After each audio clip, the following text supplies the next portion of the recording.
Welcome to BRPTV number 7. I need to cut off the playback because this shit is blowing mine. But let's see if we can get this one through like this. Anyway, today we have a little clip that I came across on the World Wide Web um, of a female, a lady, a queen by the name of Dr. Shonna Etienne, but I like to call her Dr. Bonnie. Why do I call her Dr. Bonnie? Because she is such a rider for black culture and black men. She gotta be the Bonnie to my Clyde, the A, B before the motherfucking C. So that's Dr. Bonnie to me. You know what I'm talking about? But anyway, you gonna get into this clip, and she says some very important things, you know what I mean, about sisters, you know, black culture brothers, and how we live in a fishbowl, and how we need to start keeping a lot of our conversations, like the bonded conversation and other conversations, in-house. You know what I mean? We don't got to get on social media and say, you know, all the things we disagree with in our culture, while all these other cultures are not only watching but imitating us. And then sometimes they want to disrespect us using the ways that we disrespect each other. So, you know, let me pull this clip up and let's get into this. And because she says some very wise things, and I'm interject a little bit throughout, you know.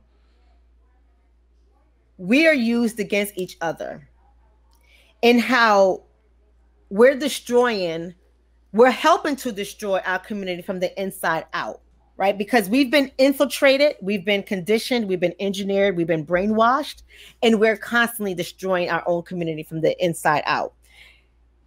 I bring up Michelle Wallace is because when I was watching her interview, she talks about how she wrote that book, The Black Macho and the Myth of the Black Superwoman.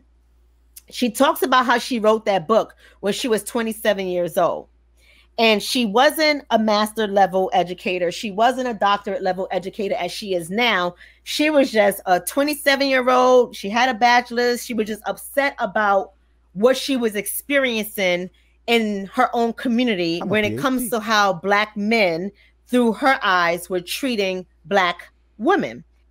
And a lot of college females do this today. They get a degree and go crazy. She says now that she recognizes that maybe she should not have racialized the topic, right? Because at that time, it was the Black Power movement. It was Black love.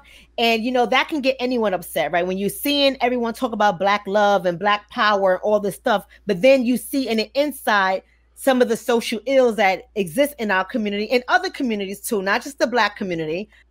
Exactly. But it's exaggerated.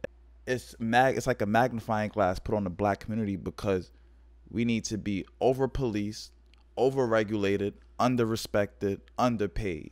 You understand? But social ills such as womanizing, which is some domestic violence, child abuse, child sexual abuse, sexual violence against women. This is in all cultures, in all communities.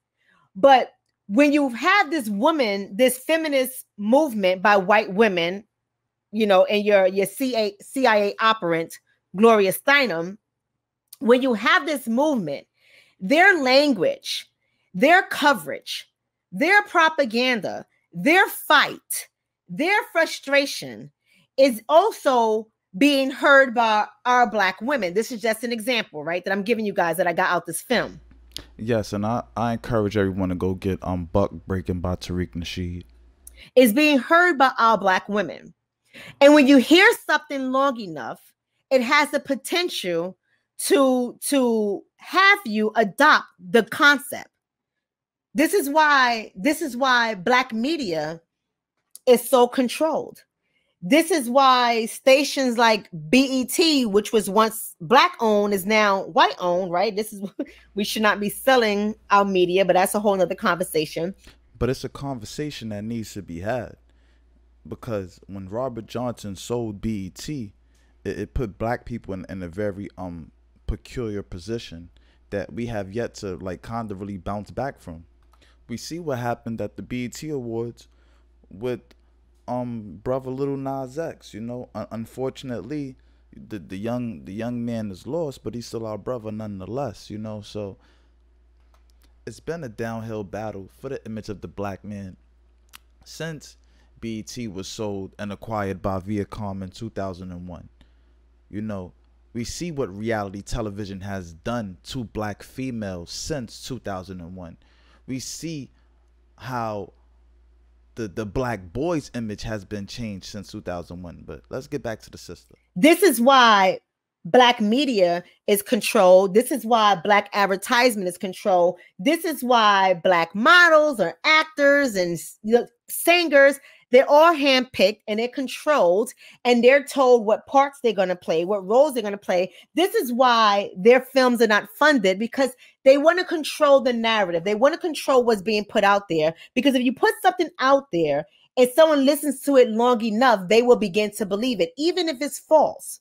Think about it. The devil is a That's lie. why Hitler, somebody as nasty and vile as Hitler, that's why he was so effective. Shout out to Mrs. KP3 for that donation. She says the agenda is bigger than what we see. We must educate ourselves. Thank you for the conversation. You're welcome, beloved. And you're right, it is way bigger than what we see. But you got to understand that when you put something out there long enough, and the reason why Hitler was so effective at what he did is because he used propaganda. He knew that if you put something out there long enough and you played it over and over and over again, it would condition the mind of the people. It would get them in line. It would get them to shift their thinking to his thinking and to get them on board with his belief. And that's why someone as evil as he was and what he did, it was effective. And Hitler learned his whole thing from America. So when you think about controlling black media and controlling our music and controlling the roles we play as actors and actresses, when you control that, you get to control the narrative that's placed out there. So when you have somebody like Gloria Steinem and you have the white woman feminist movement, and they're using language that is against the white man, that's what their language was really about. I mean, over the years, they try to tweak it a little bit to convince you that it's about something else, but that's not what it was when it first started, right? And then you have black women turning around and saying, yeah, you know, black men are doing this to us too. The truth is, nastiness is found in every culture, in every ethnicity, in every nationality. Abuse is found in all populations of people. Sexual violence, domestic violence, neglect is found in all communities and nationalities. But when did this become such a black and white thing? When did this become such a black and white thing? I don't think that Asian women are having the biggest movements to emasculate their men and to criminalize their men and to tell their women that their men are not needed and you are the superwoman and you can do it yourself. I don't think that Spanish women is having a large movement to emasculate their men, Hispanic women, to emasculate their men and to tell their women that you don't need a man for anything and you can do it yourself. I don't think that that's a large movement. I'm not saying that some of them don't hold those viewpoints. I'm not saying that some of them doesn't make that argument. I'm not saying that, but I'm talking about when you publicize something and you have it as propaganda or you have it as a narrative that is publicly heard and viewed by millions of people. It could be very dangerous. And so Michelle Wallace, growing up during that time with the Black Power movement being paralleled with the women's movement and the women's fight for equality against her white man, right? Because black men were employing the mass population of people. Black men don't control the hourly rate or the salaries or promotions. Black men don't control that. So their argument really wasn't about black men. Their argument was about white men. But when you take their argument and you have their white woman feminist talking points is adopted by a lot of Black women. And when Black women adopt something, they gotta blame it on the Black man all the time. And what Michelle Wallace was saying in one of the interviews I was listening to, she was saying that she wrote that book when she was 27 years old, and she now realizes that she probably should not have racialized it. It was just something that she was seeing that was happening in her community because, you know, women were being subjected to sexual acts of violence. There was abuse happening, not only with women, but with children as well. But that happens in all cultures. But Hispanics and whites are not stereotyped the same way Black people are stereotyped. They're not stereotyped for incest and rape and molesting and stuff like that. But we are the criminals, right? Come on, man. So when you make this into a book, somebody like Gloria Steinem picks up Michelle Wallace's book, Black Macho and the Myth of the Black Superwoman, picks up her book and she publicizes it. She makes her book the message, and she basically says in but so many words that this is going to be the blueprint for the Black families going forward. This is going to be the blueprint for the Black family in the 80s. And then when you think about the 80s, what happened to our community in the 80s? What was a mass movement that destroyed Black men within a year or two in the 80s? So when you really think about this, you cannot keep ignoring that there is an agenda. You cannot keep ignoring that agenda has existed since the early 1600s when we were enslaved over here in this country. In terms of those of us who were enslaved, you cannot keep ignoring that. That agenda still exists today. It's just evolved over time. Gloria Steinem took Michelle Wallace's book and made Michelle Wallace the face of Black feminism back in the 70s. And the book is not a good fit for the Black community. But although I understand the points that she was making, it just goes back to what I've been saying to you guys, family. I've been saying it for a long time, that certain conversations we should not be having in the public because we are in a fishbowl. In our conversations, our way of life, the way we do things is being weaponized against us. I concur, Dr. Bonnie. Great point that she's making. We have to control the things that we say in public, and we need to develop some type of forum for us to discuss Black matters in private. But yet we want to have arguments with people against people like me who say stuff like that. But I have to be able to say that I would love to speak to Michelle Wallace, because in her interview, when I was listening to her language now, who she is now, she gets it. But that book has been revitalized. That book is now being referenced over and over again. Like, once you do something like that, you can't take it back. Even though she tried to revise it a little bit, you can't take it back. Once you do something like that, you have given them the ultimate weapon to destroy our Black family units, to destroy our community. And we do a great job at this, sisters and brothers. All the time. You know what I mean? Once white zaddy done with them,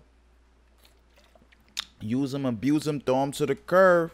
Next thing you know, they go from coon to black in a heartbeat. You know what I mean? Then it's, oh, I love my people, on some Stacey Dash. We get so angry and we take our anger to a public platform.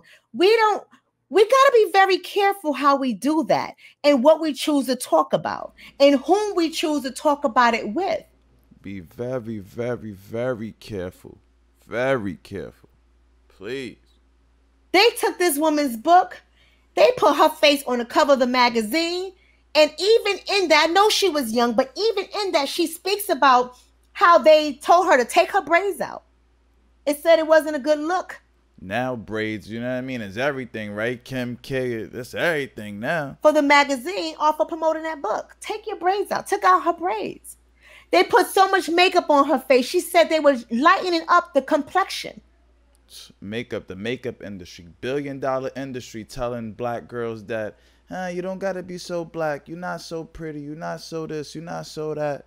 Let me, you know, throw some mascara, Sephora. Look at Ari. I don't even know who's. Look at her Real face. From darker to lighter. They was lighting her up.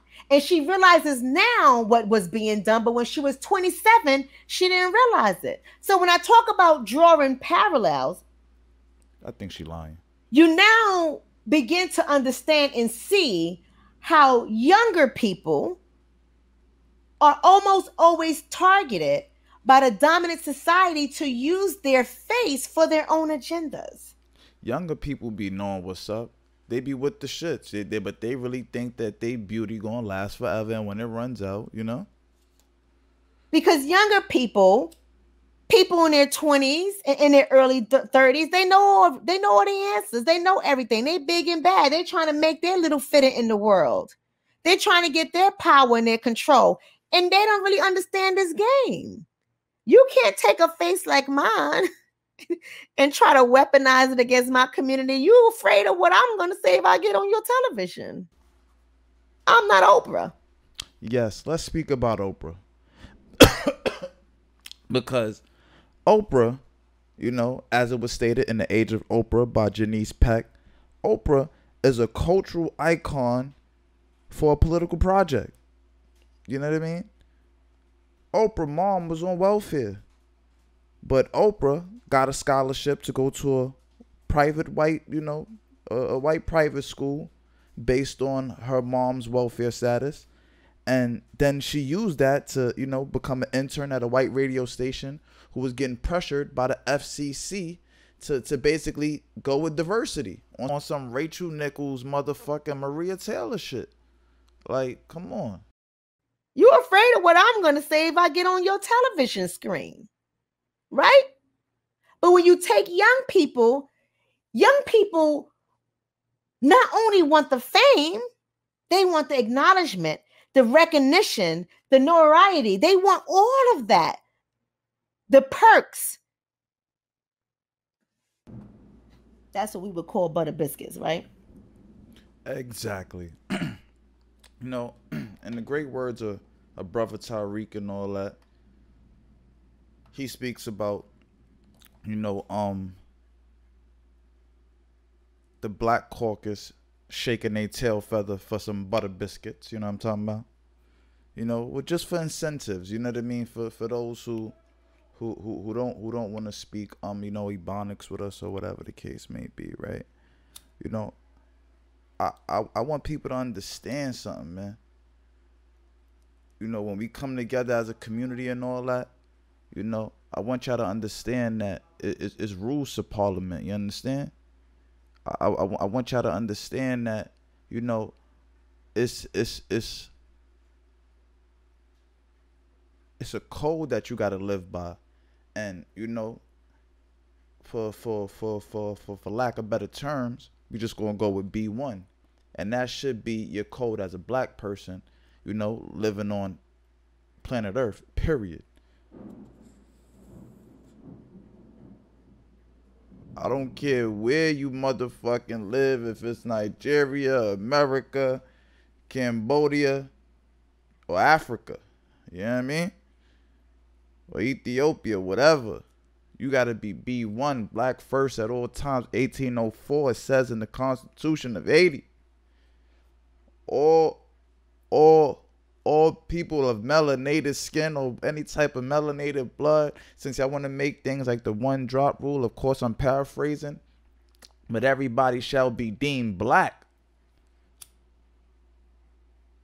That's what the first independent Black country stated.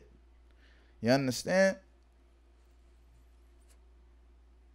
So, you know, if the first breakers of freedom, and we see what just happened in Haiti, we see what's going on. They just assassinated the president, talking about Spanish speaking with US accents, mercenaries and all that. The wife lived to tell a tale. They didn't expect that. You see, because when you got God, and right now, you know, you're probably gonna hear the thunderstorm in the back or whatever. That's the king roaring. You understand? That's the president of Haiti roaring, saying, yo, they did me wrong. That's President Mawasi. That's him roaring right there, man. President Juvenel Mawasi. Jovenelmoise. So we gotta understand what's going on out here, man. They ain't fucking around. And then you got like this little, pseudo military and all that. You know what I mean? I don't, listen, man. I don't like how they caught my brother in the treehouse and one of the NOAFCs. You know what I mean? Supposed to be not fucking around. NOFA, yeah, NOFA, not fucking around. Some shit like that, man. NFA, I don't fucking know, man. Some of them shit. I ain't trying to disrespect enough because y'all be out there thugging and bugging, but come on, man. I can't be snitching, man. You know what I mean? Come on. We know what COINTELPRO was about with the Black Panthers. So when this sister's speaking, Dr. Shonna Etienne, you know what I mean? DRSHONNAETIENNE. You know what I mean? And you could tell, she one of those We Are the North sisters, you know what I mean? She from up top. You understand? So she know what she know what it is, and she might even be from, you know what I mean, the boogie down. You know what I mean? Upside downtown, boogie down. So, shout out to her. But she makes a perfect point. A very, very, very perfect and great point that we got to keep these conversations in-house, number one. She actually makes a few good points. We got to keep these, conversations of matters of debate in-house, number one, right? Like the Bonnet's conversation with Monique and stuff like that. That should not have been a conversation that we had on the Shade Room, for the world to see. You know what I mean? We gotta have these black forums and places that we could get together and and discuss these matters, not on Facebook and Twitter and all this or whatever, so that these liberal journalists could take your words out of context and create story articles and make money and create clickbait, you know what I mean, off of our division. You understand? It's too much money in black division that we are not making ourselves. And then the ones that try to make that money, right? The ones that try to make that money, and it's gonna hurt a little bit, you know what I mean? But just hear me out. The ones that try to make that money, right? So like the Coons, the ones that try to be diversive, the Paris Milans, the Cynthia G's, the Stacey Dashes, or whatever the case may be, they get used and abused by white society, right? And then they get sent back to us on a motherfucking dingy platter. You know what I mean? And it's like, after the dominant society, the motherfucking used you, abused you, accused you, you know what I mean? And trust me, they always abuse them all the time, all the time, all the time. May not be physical, but the mental, emotional, and maybe even consensual sexual abuse. Oh my Lord Jesus Christ, man. These chicks be done. They be finished, man. You know what I mean? And not even just the chicks, the guys as well. You know what I mean? There's a lot of like I'm in the comic book community, and there's a lot of black nerds who really think that they can just be a regular nerd and not be a quote unquote blurred and this, that, and the third. And they fight for these people. You know what I mean? They propagate they ideology. You know what I mean? And this color blindness, right? Like Michelle Obama stated on a Oprah show, right? How coincidental is this? Michelle Obama states, color, wealth, and these things that don't matter still play too much of a role in how we see each other. This is Michelle Obama saying color and wealth, the two things that have been used against black people for the last 400 years in this corporation called America. So now you want to tell me that the $270 billion that 60, 70 million black people have to whatever, I don't even know the numbers of freaking white people in this country, right? But let's just double that. Let's just say it's 140 million. I don't even know. Maybe not. Who the fuck knows? You know what I mean? Maybe less. Who the fuck knows? But I know how much money they got. $60 trillion. We don't even have $1 trillion accumulated black wealth in this country. So when she says things like we should not be selling black media, you should not. You should not. Look at the damage it has done to our community.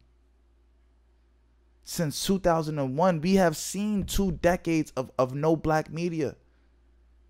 Revolt is not black media. I don't know what the fuck that is. That shit is like a fucking world star. Shit's like world star on my fucking television or some shit.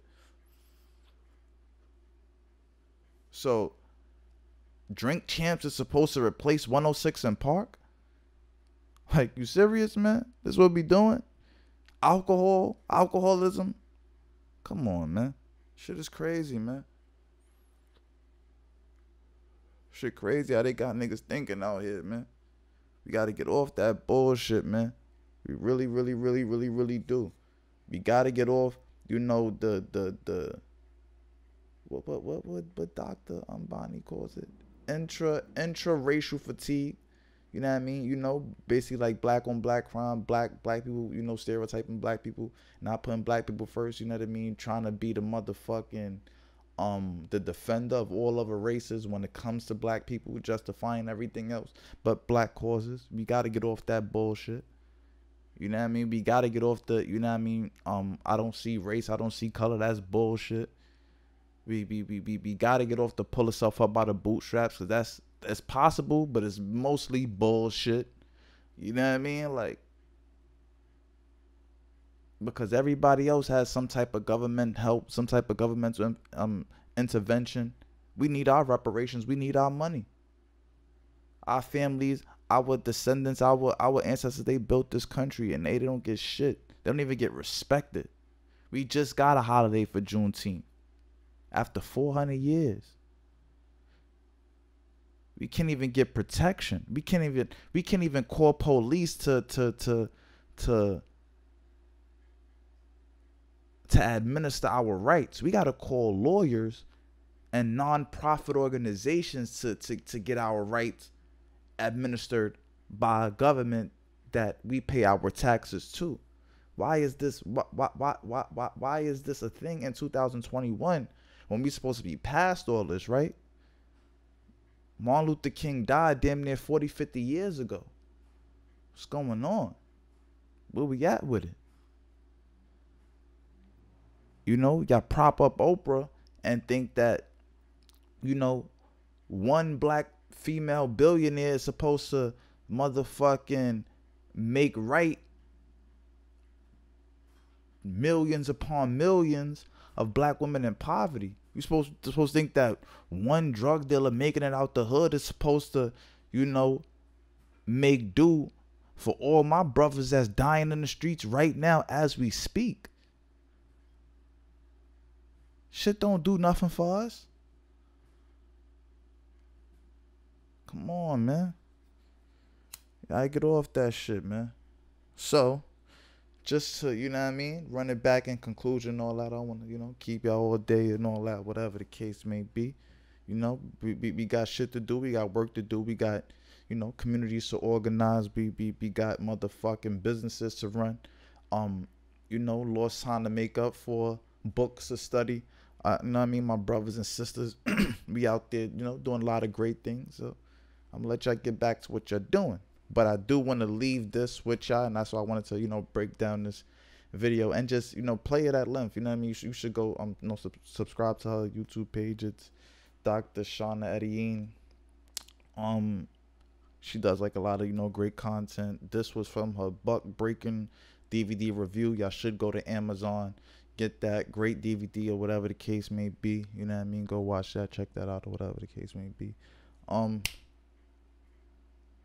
And just the main point, you know, is one, be mindful of the things that you post online, even when You know, you're disagreeing, especially when you're disagreeing with, you know, your people, black people. If, you know, if it's a certain very unpopular opinion, just tuck that. Put that in the group chat. You ain't gotta, you know what I mean, throw that on the gram. You ain't gotta throw that on Twitter. You ain't gotta throw that on Facebook, Reddit. Throw it in the group chat or something. Discuss that, you know, at the dinner table. Discuss that at the family cookout. You know what I mean? But keep it in house. That's number one. You know? Number two, watch the media and the things that you consume. You know what I mean? Even though it may come from your peers. You know, we have a whole generation Z that grew up on a lot of this new propaganda, right? You know, a lot of this Viacom owning BET propaganda that created the whole reality show thing with Flavor Flav, you know, a fellow Bronx native, and I used to actually live right across the street from this dude. That's the funny thing. You know what I mean? So I literally watched his transition, right? Like I literally watched him go from the crackhead, you know, coming to 166 to cop crack to, you know what I mean, to this motherfucking this nigga was a sex symbol. This nigga